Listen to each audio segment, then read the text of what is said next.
कोल्हापूर जिल्ह्याच्या विकासाच्या दृष्टीनं अत्यंत महत्त्वाचं असणारं कन्व्हेन्शन सेंटर जे गेले 25 ते 30 वर्ष कोल्हापूर जिल्ह्यातील विविध संस्थांची मागणी होती. या ठिकाणी प्रामुख्यानं तत्कालीन मुख्यमंत्री एकनाथजी शिंदे साहेब, उपमुख्यमंत्री आणि सध्याचे मुख्यमंत्री देवेंद्रजी फडणवीस साहेब आणि कैलासवासी अजितदादा पवार साहेब यांचे आभार मानावे तेवढे थोडे आहेत. कारण या ठिकाणी 100 कोटीच्या कन्व्हेन्शन सेंटरची मागणी केली असताना जवळपास 260 कोटीचं कन्व्हेन्शन सेंटर, आंतरराष्ट्रीय दर्जाचं कन्व्हेन्शन सेंटर या ठिकाणी होते.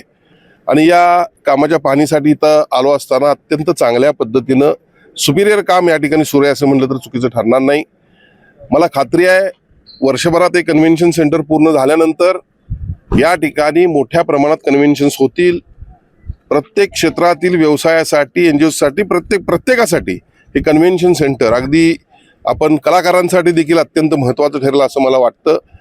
कोल्हापूरच्या विकासाचा एक माइलस्टोन म्हणून या कन्व्हेन्शन सेंटरकडे पाहिलं तर चुकीचं ठरणार नाही. नवीन Suzuki e Access electric scooter, silent, smooth आणि स्टायलिश, आरामदायक सीट, डिजिटल फीचर्स आणि रोजच्या वापरासाठी परफेक्ट कम्फर्ट, एक चार्ज आणि शहरभर निश्चिंत राईड, कमी खर्च, शून्य प्रदूषण. आजच मोहिते सुझुकी कावळा नाका, मोहिते सुझुकी उद्यमनगर आणि मोहिते सुझुकी साने गुरुजी शोरूमला भेट द्या.